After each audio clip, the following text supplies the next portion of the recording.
Sherry Trombelli e eu vamos conversar agora com John Rogerson, que é o CEO da Azul Linhas Aéreas. John Rogerson, thank you for coming. You're welcome. Muito obrigado pela oportunidade. É um prazer. Bom, John, a nossa primeira pergunta para você, que é o CEO então da Azul Linhas Aéreas. $1 a R$6, como é que impacta uma empresa de aviação que depende, sou leigo, hein, do combustível e das peças de reposição que são importadas? Sabe que isso faz com que eu quero pular da aeronave, né? Porque aqui nosso custo é dolarizado, né? Nosso combustível é dolarizado, aeronave é dolarizado, peça é dolarizado e nosso dívida é dolarizado. E de certa forma nós somos um produto importado aqui em Brasil. Então impacta, né? $1 mais alto impacta o preço de passagens porque nossos custos são mais altos por causa disso. Michele, por favor. Olá, bem-vindo aqui ao Jornalismo da Nova Brasil. E aí, como é que está em relação à expansão das operações no Brasil, sobretudo com esse cenário que é tão desafiador? Eu vi recentemente vocês renegociaram uma parte da dívida da Azul. Como é que está essa movimentação, João? Quando nós estamos olhando o momento agora, né, o real a 6,10, isso está depois uma pandemia e depois os outros desafios, como ter Rio Grande do Sul fechado, que é 10% da malha aérea do Brasil. Então, há vários desafios no nosso setor. Mas eu estou animado. Olhando para 2025, devemos receber mais 15 aeronaves da nova geração do Embraer, né, que são bem mais econômicos, queimem menos combustível. O combustível do Brasil é mais caro do mundo, então tem que ter a máquina que economiza mais, então nós estamos super animados por isso. E a gente fez, como você citou, uma renegociação com nossa dívida para trocar dívida para equity, para ficar mais leve e voar mais alto. Então, eu acho que isso é importante para investir no futuro, porque o Brasil ainda tem muita oportunidade. É um país gigante e a Azul está em 100 destinos que as demais nem voem, né? 100 destinos mais do que Golitã. Então, isso é uma coisa incrível que a Azul está fazendo no Brasil inteiro. John, os estados têm cobrança de impostos, chamado ICMS, diferentes. Sim. E incidem sobre o querosene de aviação. Isso quer dizer que, por exemplo, vocês enchem o tanque do avião quando chega num aeroporto, onde o ICMS é mais barato ou não? Com certeza, né? Esse negócio, hein? Às vezes a gente abastece em um estado para não abastecer no outro estado. Uma loucura. A gente queima carbono só para economizar o custo nisso. Então, alguns estados são muito mais baratos do que os outros. Então, dá um exemplo. Onde é mais barato? Brasília é mais barato ou não? O quê? Brasília. Brasília, para nós não, porque não é hub nosso. Mas Minas é bem mais barato do que São Paulo, por exemplo. Então, nós estamos abastecendo muito em Minas para abastecer menos em São Paulo. A gente abastece muito mais em Pernambuco, porque o ICMS é muito mais baixo, porque a gente criou um hub lá. Mas essas são as coisas que os passageiros nem pensem, né? Que você tem que abastecer num outro estado só para economizar combustível. Porque a ICMS acima do combustível local só existe quando você voa doméstico. Então muitas pessoas reclamam, por que o preço do passagem doméstico às vezes é mais alto do que internacional? Porque você não tem imposto acima do seu combustível voando internacional, que não faz sentido. E como é que está essa questão do repasse dos preços aos consumidores? Porque os consumidores ficam de olho nisso, né? E agora é fim de ano. Como é que está essa questão do repasse do dólar para o preço das passagens aéreas? Eu acho que se repasse foi fácil, nunca ia ter uma empresa aérea quebrada, nem perdendo dinheiro. Então, e uma coisa que quase todas as empresas aéreas da história do Brasil, com exceção da Azul, quebrarem num momento na sua história. Então, a repasse acontece com o tempo. O que eu falo para as pessoas que querem uma passagem mais em conta, compra com antecedência. É a melhor forma de fazer isso. Olhar mais para frente. Por quê? Porque o cara que viaja amanhã, ele está viajando do negócio, o banco está pagando, talvez a empresa está pagando, mas alguém que está olhando por suas férias do carnaval, o março, ou junho do ano que vem, compra com antecedência e você vai achar muitas passagens muito mais em conta. John, quando a sua empresa chegou aqui no Brasil, ela veio lá da JetBlue americana, uma empresa de baixo custo. E a gente imaginou, puxa, agora nós vamos ter então voos mais baratos de baixo custo do Brasil. O que deu errado? Eu não sei se deu errado, mas acho que eu fui enganado também, porque quando eu veio para o Brasil, o real era 1,58. hoje é 6. Então, quando você pensa na passagem a 1,58, claro que as passagens eram muito mais em conta naquele dia. Mas Brasil tem vários fatores que são diferentes. Eu citei que nós temos o combustível mais caro do mundo, né? Nós temos dívida, né, que é tudo dolarizado aqui. E também nós temos a judicialização, que eu acho que o STF está olhando agora para dizer, puxa, isso está certo, né? Segurança é o primeiro valor da Azul e das demais empresas aéreas. Então, quando o aeroporto não está pronto, você não decola. Quando o aeroporto você não pode pousar como Santos Dumont, você não pousa por segurança, mas às vezes vocês estão processados por danos morais por alguma coisa que você parou de voar por segurança.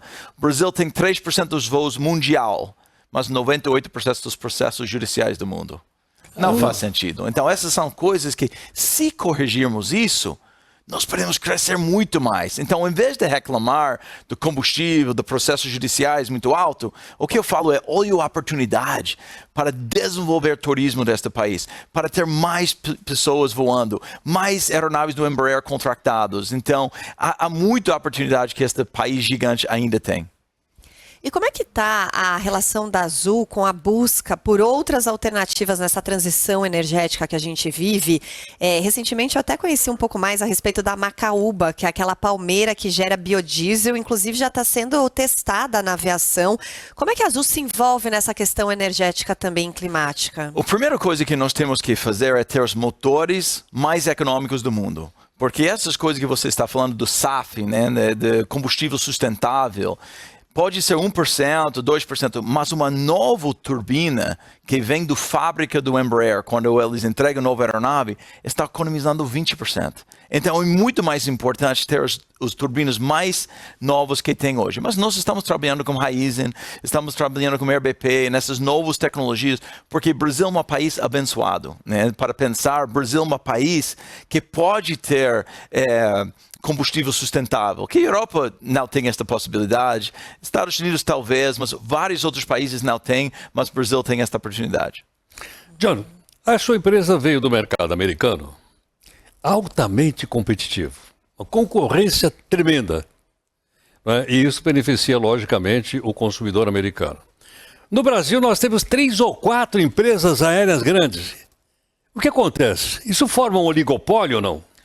Eu acho que não. Quando você veja, né, Azul veio para o Brasil e a gente estabeleceu no interior de São Paulo, em Campinas, né? Tinha 10 voos por dia. Agora tem 200 voos só da Azul. Minas Gerais tem um hub muito grande da Azul. Também no Nordeste. Estes aeroportos já estavam abertos. Então, nós estamos em 100 cidades que nós somos monopolistas. Mas esses aeroportos são abertos, qualquer um pode entrar amanhã, mas nós temos um plano de negócio que é diferente, onde a gente diversificou nossa frota para ter aeronaves pequenas, médias, grandes e muito grandes para voar fora do país. Então, nós decidimos investir onde os outros não queriam investir. Isso fez com que o bolo, as pessoas viajando do Brasil aumentou muito. A gente já atacou o agronegócio, né? Nós somos muito fortes em Mato Grosso, no Norte, Nordeste, interior de São Paulo. Esses serem locais que os meus concorrentes não servirem antes. Então, quando você vem com um modelo de negócio diferente, eu acho que você pode crescer este mercado muito. Bom, você sabe que o Heródoto ele é aviador também, por isso que ele entende muito bem do assunto. Eu voei junto com os irmãos White. Uau! E o senhor está aqui numa emissora que respira brasilidade. Somos a única emissora de rádio que toca 100% música brasileira. Produzimos conteúdos que, de fato, valorizam, né, tudo que o nosso país tem de bom e que também falam dos problemas, por que não? E como um americano que vive no Brasil há quanto tempo? 16 anos. 16 anos. Qual é a sua principal percepção? O que você mais gosta do Brasil e menos gosta? Sabe que eu amo os brasileiros, né? Eu tenho um filho brasileiro, eu amo as praias aqui, a natureza. É muito, muito divertido trabalhar aqui, porque todo mundo tem um bom humor. O que eu acho que o Brasil tem que fazer diferente? Ama mais seu próprio país. Eu vejo tanto brasileiro que vai para Paris, vai para Nova York, mas nunca foram para Alagoas, nunca foi para Gramado, nunca foi para Amazonas, nunca foi para ver as cataratas, né? Então, se você ama este país, leve seus filhos, seus netos para para conhecer a natureza. Quantas vezes você pode ir para a Disney, né, com sua família? Então, leve eles para conhecer as belezas do Brasil. Vai para Noronha, que é a melhor praia do mundo. E com isso, nós vamos desenvolver o Brasil muito, muito mais. Então, eu vejo coisa que eu não gosto quando o brasileiro fala mal do Brasil. Eu estou aqui há 16 anos. Eu brinco que eu fui enganado, veio aqui com R$1 a 1,58. Mas eu faço questão de falar bem do Brasil, porque eu estou criando minha família aqui. Eu quero que os jovens do Brasil acreditem mais no Brasil. Desafios tem, mas também Estados Unidos tem, também Europa tem, também a Ásia tem. Então, vamos fazer com que o brasileiro ama ainda mais Brasil. John, eu não vou perguntar para você se votou no Trump ou se votou na Kamala Harris. Mas ele vai assumir a presidência do seu país agora no mês de janeiro. Acho que no dia 20 de janeiro tem a inauguration dele lá em Washington, né? Você acha que isso vai mexer com o mercado da aviação, haja vista que ele não é muito favorável à imigração lá no seu país? O que eu diria é o seguinte, o Trump é lá para Orlando. O Trump é do Flórida. Ele sabe a importância do brasileiro indo para a Flórida. Então, todo o iPhone do São Paulo foi comprado em Flórida. Né? Então, tem muito brasileiro que vai para os hotéis do Trump. Né? Então, o novo secretário de Estado do Trump é Marco Rubio. Ele é latino. Então, eu acho que isso é bom para o brasileiro. Então, o brasileiro ajuda muito Flórida e Estados Unidos, né? Eu quero que o gringo ajude a gente aqui. Então, eu quero que eles venham aqui para gastar seus dólares muito forte aqui no Brasil. O Brasil é barato agora para gringo viajar. E tem um monte de brasileiro que mora na Flórida agora. É tempo para voltar para o Brasil e conhecer as belezas aqui. Então, eu estou tranquilo com o Trump. Eu acho que ele vai fazer um bom governo. Olha, John, tem mais uma questão que eu queria saber. A sua empresa lutou muito para ter um hub em Congonhas. Vocês não tinham nada lá. Era um ou outro, era tudo ocupado pela Latam, pelas outras empresas e não pela sua. Hoje eu vejo que vocês já empurraram para cá, empurraram para lá e tal, tudo mais. Mas o aeroporto está muito congestionado lá. Recentemente viajei pela sua empresa, fui a Brasília. E muito congestionado o aeroporto. Eu digo o seguinte, essa mudança, o aeroporto de Congonhas, salvo engano, é o segundo de maior intensidade de passageiros no país. O que significa uma mudança dessa para a sua empresa aérea?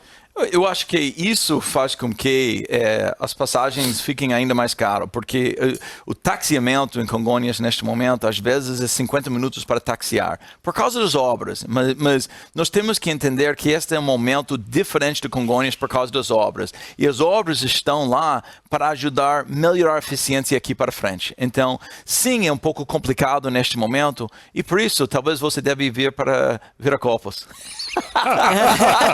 Só se vocês me levarem de graça de Congonhas para dar. No ônibus azul. Eu tenho um ônibus para te levar. Tá bom. John, muito obrigado aqui por atender o Jornal Nova Brasil. Muito obrigado. Obrigado pela oportunidade. Muito obrigada pela oportunidade.